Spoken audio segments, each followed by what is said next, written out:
এদিকে ঝালকাঠিতে হতদরিদ্র পরিবারের মাঝে অটোরিকশা বিতরণ করা হয়েছে। ঝালকাঠি থেকে এইচ.এম. নাসির উদ্দিনের পাঠানো তথ্যচিত্রে বিস্তারিত। রবিবার সকালে পৌর চত্বরে ৬টি পরিবারের হাতে ৫,৩০,০০০ টাকার অটোরিকশা তুলে দেওয়া হয়। অটোরিকশা তুলে দেন পৌর প্রশাসক ও অতিরিক্ত জেলা প্রশাসক মোহাম্মদ কাউছার হোসেন। এ সময় উপস্থিত ছিলেন অতিরিক্ত জেলা প্রশাসক মোহাম্মদ বশির কাজী, শহর সমাজসেবা অফিসার খান জসিম উদ্দিন, পৌর সচিব শাহিন সুলতানা।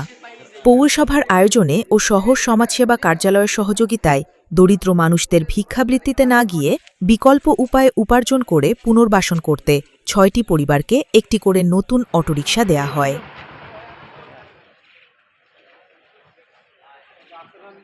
ভিক্ষাবৃত্তিতে নিয়োজিত অথবা চেয়ে খাচ্ছে অথবা সম্ভাব্য ভিক্ষাবৃত্তি প্রত্যক্ষ বা পরোক্ষভাবে ভিক্ষাবৃত্তির পর নির্ভরশীল তাদের পুনর্বাসনের জন্য তো আমরা পৌরসভা থেকে আমরা সরেজমিনে স্থানীয় লোকদের সাথে আলাপ আলোচনা করে আমরা এরকম ৬ জন দুস্থ গরিব অসহায়কে আমরা খুঁজে বের করেছি।